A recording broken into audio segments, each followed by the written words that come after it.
नमस्कार दोस्तों, हमारी आज की कहानी का नाम है बेवफाई। ये क्या सब्जी बनाई है, इसे तो कुत्ते भी नहीं खाएंगे, कहते हुए विनोद गुस्से में सब्जी के बर्तन को उठाकर फर्श पर पटक दिया। पूरे डाइनिंग हॉल में सब्जी बिखर गई। 5 साल का नन्हा रोहन डरकर मम्मी के चिपक गया। वैशाली भी उसके गुस्से से डरकर कांपने लगी और डरते डरते बोली, गुस्सा क्यों करते हो जी, मैं दूसरी सब्जी बना देती हूँ। वो आंखें दिखाते हुए बोला, नहीं खानी तेरे हाथ से बनी गोबर जैसी सब्जी, बाहर जा रहा हूँ, मैं वहीं खा कर आऊँगा। कहते हुए वो घर से बाहर निकल गया। वैशाली गेट तक उसके पीछे आई, मगर वो गाड़ी स्टार्ट करते ही तेजी से निकल गया। पिछले कुछ महीनों से विनोद का व्यवहार एकदम से बदल गया था। वह बात बात पर गुस्सा करने लगा था। कभी खाने में कमियां निकालता था, कभी घर की साफ सफाई पर बरस पड़ता था। आजकल उसे वैशाली में पसीने की बदबू भी ज़्यादा आने लगी थी। अगर वो रसोई का काम निपटा कर नहा कर भी आ जाती, तब भी वो उस पर चिल्ला पड़ता था कि ढंग से नहाया कर। वैशाली कम पढ़ी लिखी औरत थी, इसलिए वो उसे गंवार कहकर भी डांट देता था। वैशाली को समझ में नहीं आ रहा था कि अचानक उसके पति को क्या हो गया है। इधर घर से थोड़ा दूर जाते ही विनोद ने अपनी प्रेमिका को फ़ोन मिलाकर कहा, 10 मिनट में पहुंच रहा हूं, घर से बाहर तैयार मिलना, होटल में खाना खाने चलते हैं। वो शादीशुदा होते हुए भी अपने ही ऑफिस की एक कर्मचारी पर फिदा हो गया था। उम्र में 10 साल छोटी सुरभि उसे भा गई थी। सुरभि भी उसके पद और रुतबे की कायल थी। वो कंपनी में प्रोडक्ट मैनेजर था। 2 लाख रुपया महीने की सैलरी थी। महंगे कपड़े पहनता था, महंगी गाड़ी में चलता था। बिखरी हुई सब्जी को साफ करने में वैशाली को 1 घंटा लग गया। फिर उसने रोहन को दूध के साथ खाना खिलाया और खुद बिना खाए ही सो गई। विनोद रात के 12 बजे घर आया, तब तक वह जाग रही थी। उसने देखा वो बिना उससे बात किए ही चुपचाप सोने की कोशिश करने लगा। वैशाली उससे कुछ पूछना चाहती थी, कुछ बात करना चाहती थी, मगर ना जाने क्यों आजकल वो उससे डरने लगी थी। वैशाली एक गरीब घर की लड़की थी। मायके में सिर्फ एक शादीशुदा भाई और बूढ़ी माँ थी। वो लोग जैसे तैसे जिंदगी बसर कर रहे थे। जब 12 वर्ष पूर्व विनोद से वैशाली की शादी हुई थी, तब वो भी बेरोजगार ही था। उस समय वो वैशाली की खूबसूरती पर फिदा हो गया था। जब वो ब्याह कर उसके घर आई थी, तब वो उससे बहुत प्यार करता था। वैशाली आजकल पुराने दिनों को याद करके जीती थी। वो भी क्या दिन थे, पैसा कम था मगर प्यार बहुत था। आज वो भूखी थी, नींद नहीं आ रही थी, मन बेचैन हो रहा था। उसने कलेजा कड़ा करके विनोद से पूछ ही लिया, मेरे साथ ऐसा क्यों कर रहे हो। उसके द्वारा किए गए इस सवाल से वो चौंक गया। कहते हैं ना, चोर की दाढ़ी में तिनका होता है। वह गुस्से में बोला, मैं क्या कर रहा हूँ, तुम खुद अपने लक्षणों से करवा रही हो, तंग आ गया हूँ मैं तुमसे। वो उदास होकर बोली, मन भर गया ना मुझसे। यह सुनकर वो सचेत हो गया, बोला, कहना क्या चाहती हो। वैशाली बोली, ज़्यादा पढ़ी लिखी नहीं हूँ मगर मूर्ख भी नहीं हूँ। वो पीछा छुड़ाने की कोशिश करता हुआ बोला, थका हारा हूँ, अब सोने दो, इतनी रात को मेरा दिमाग मत खाओ। वैशाली बोली, जिस सब्जी को खाकर उंगलियां चाटा करते थे, वो सब्जी गोबर जैसी कैसे लगने लगी, जानना चाहती हूँ। आप तो बाहर खाना खा आए हो, मगर मैं तो भूखी हूँ, नींद नहीं आ रही। वो झल्ला गया, बोला, तुम्हारी सब्जी की तरह तुम भी मुझे अच्छी नहीं लगती। पीछा छुड़ाना चाहता हूँ, मुझे तुमसे तलाक चाहिए। तलाक का नाम सुनकर वैशाली के हृदय में वज्रपात सा हुआ, दिल बैठ गया। कुछ कहने के लिए शब्द ही नहीं बचे थे। फिर भी वो हिम्मत करके बोली, जिंदगी के इस मोड़ पर छोड़ने को कह रहे हो, जहाँ मुझे आपकी सबसे ज़्यादा ज़रूरत है। कहते हैं जब मोह ख़त्म हो जाता है तो इंसान निर्लज्ज हो जाता है, स्वार्थी हो जाता है। दूसरे की भावनाओं का उसके सामने कोई मूल्य नहीं रह जाता। वो बेहयाई से बोला, मुझे कोई और मिल गई है, अब मैं उसके साथ जीना चाहता हूँ। मेरा पीछा छोड़ दो, अगर नहीं छोड़ोगी तो मैं ज़बरदस्ती तुम्हें अपनी ज़िंदगी से निकाल दूँगा। वो जानती थी ये बात विनोद नहीं बोल रहा, उस पर कब्जा कर चुकी वो चुड़ैल बोल रही है। फिर उसने सोचा कि अपना ही सिक्का खोटा निकल आया है तो दूसरे को क्या दोष देना। फिर वो उदास होकर बोली, आप जानते हो मेरे पीहर में जरा भी दम नहीं है, मैं मुन्ने को लेकर कहाँ जाऊंगी। इतनी जल्दी पीछा छूटते देख वो अति उत्साह में बोला, इतना बुरा भी नहीं हूँ जो तुम्हें दर दर भटकने के लिए छोड़ दूँ, तुम्हें एक अलग घर लेकर दे दूँगा। हर महीने 20,000 रुपये खर्चे के भी देता रहूँगा, बस तुम तलाक के कागज़ों पर दस्तखत कर देना। वैशाली बोली, तलाक लेना ज़रूरी है क्या? मुझे यहीं रहने दो ना, आप बिना तलाक लिए ही उसके साथ रहो, मैं संतोष कर लूँगी। वो बोला, सुरभि कहती है कि जब तक मैं तुम्हें तलाक नहीं दूँगा तब तक वो मुझसे शादी नहीं करेगी, ना ही मेरे साथ रहेगी, तलाक तो तुम्हें देना ही होगा।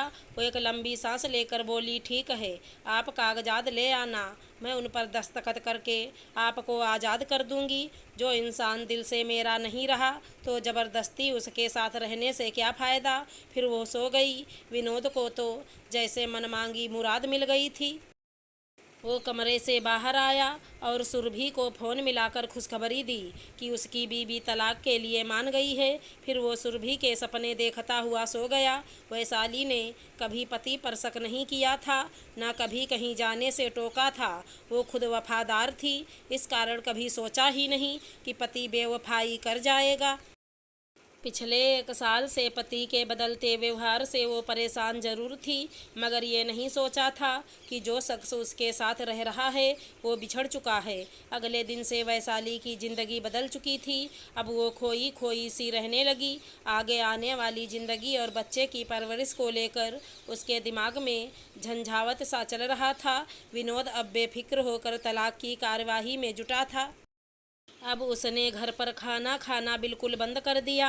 रात को घर पर आता था तब भी दोनों में बात नहीं होती थी, क्योंकि वैशाली अब अलग कमरे में सोने लगी थी। वैशाली ने पीहर में भी कुछ नहीं बताया था। इस दुनिया में माँ और भाई और उसकी दोस्त बबीता के अलावा उसका कोई नहीं था। एक दिन उसने बबीता को फ़ोन किया, फिर पूरी सिचुएशन बताई। बबीता गुस्से में बोली, वो तेरे साथ ऐसा नहीं कर सकता, तू उसे तलाक हरगिज मत देना, हम आखिरी दम तक लड़ेंगे, मैं तुम्हारे साथ हूँ। वैशाली बोली, मुझे तुम्हारा साथ चाहिए बबीता, मगर इस तरह नहीं, तू मुझे उठकर खड़ा होने में मदद कर, विनोद को रिहा करने दे, जो मेरा नहीं उसके साथ मैं नहीं रह सकती। बबीता बोली, तुम्हारे लिए जान भी हाजिर है यार, तू बोल तो सही, तुझे क्या चाहिए। फिर वैशाली ने उसे अपने मन की बात बताई। बबीता बोली, आजा, तेरे लिए घर, पार्लर और दिल तीनों के दरवाजे खुले हैं। फिर वो दिन भी आ गया जब विनोद तलाक के कागज़ ले आया। साथ में एक छोटे से घर के कागज़ थे जिसे वो वैशाली के नाम कर रहा था। साथ में 20,000 रुपये महीने का देने का एग्रीमेंट भी था। उस दिन सुरभि भी उसके साथ थी। वैशाली सामान के नाम पर एक छोटा सा बैग लेकर जा रही थी। विनोद ने तलाक के सारे कागज़ वैशाली को पकड़ा दिए। वैशाली ने बिना पढ़े ही सारे कागजात पर दस्तखत कर दिए। फिर विनोद ने कहा, ये उस घर के कागजात हैं जो मैं तुझे दे रहा हूँ, और साथ में 20,000 रुपये महीने का देने का एग्रीमेंट है। वैशाली ने वो कागजात पकड़ लिए। फिर विनोद से बोली, एक बात कहूँ। वह बोला, क्या? वैशाली बोली, एक आखिरी इच्छा है, पूरी करोगे क्या? तलाक के कागज़ों पर दस्तखत हो चुके थे। वो बहुत खुश था, बोला, आखिरी इच्छा भी बता दो। वैशाली बोली, मेरे करीब आ जाओ, मैं आपको आखिरी बार जी भर कर देखना चाहती हूँ। विनोद उसके करीब चला गया। सुरभि आंखें फाड़ कर सब देख रही थी। विनोद उसके करीब जाकर खड़ा हो गया। वो ऐसे खड़ा हुआ जैसे करवा चौथ के दिन खड़ा होता था। तब वैशाली छलनी से उसे देखा करती थी। वैशाली भरी आंखों से उसे निहारने लगी। आग थू। फिर अचानक वैशाली ने विनोद के मुंह पर थूक दिया। उसके थूकते ही विनोद का चेहरा सफ़ेद पड़ गया। दूर खड़ी सुरभि भी सदमे में आकर वैशाली की तरफ देखने लगी। फिर आज पहली बार विनोद ने वैशाली का अलग ही रूप देखा। वो गुस्से में बोली, आज मुझे तुमसे ही नहीं खुद से भी घृणा हो रही है कि मैं तुम जैसे इंसान की पत्नी क्यों थी। ये जो घर तुमने मुझे दिया है ये मैं तुम्हारे मुंह पर मारती हूँ, और तुम्हारे 20,000 रुपये महीने का खर्चा भी मुझे नहीं चाहिए। उसने दोनों कागजात विनोद के मुंह पर फेंक दिए। मैं भीख मांग लूँगी, मगर तुम जैसे बेवफा इंसान की कमाई से अपने बेटे की परवरिश नहीं करूँगी। विनोद कोई जवाब नहीं दे सका। वो गर्दन झुकाए खड़ा था। वैशाली सुरभि के पास गई और बोली, तू बहुत सुंदर है। अगर कोशिश करती तो तुम्हें सुंदर और कमाऊ कुंवारे लड़के मिल जाते। तुमने ऐसे इंसान को चुना है जो इतने साल के बाद भी अपनी पत्नी और बेटे का नहीं हुआ। वो तुम्हारा कैसे होगा। इतना कहकर वैशाली ने अपना बैग उठाया और बच्चे की अंगुली पकड़कर घर से बाहर निकल गई। वैशाली के जाते ही सुरभि बोली, तुमने अपनी बीबी को नहीं छोड़ा है, वो तुम्हें छोड़ कर गई है और साथ में मेरी आंखें भी खोल गई है। अब मैं तुमसे तभी शादी करूंगी जब तुम अपनी सारी प्रॉपर्टी मेरे नाम करवा दोगे। विनोद बोला, ये तुम क्या कह रही हो, मैं तुमसे प्यार करता हूँ यार। सुरभि बोली, प्यार करते हो तो अपना सब कुछ मेरे नाम करो। विनोद सुरभि के तेवर देखकर डर गया। बोला, अपना सब कुछ तुम्हारे नाम कर दूंगा, मगर तुम्हारा क्या भरोसा, कल को तुमने शादी से मना कर दिया तो। सुरभि गुस्से में वहां से पैर पटकती हुई चली गई। उस बात को आज 20 साल गुजर चुके हैं।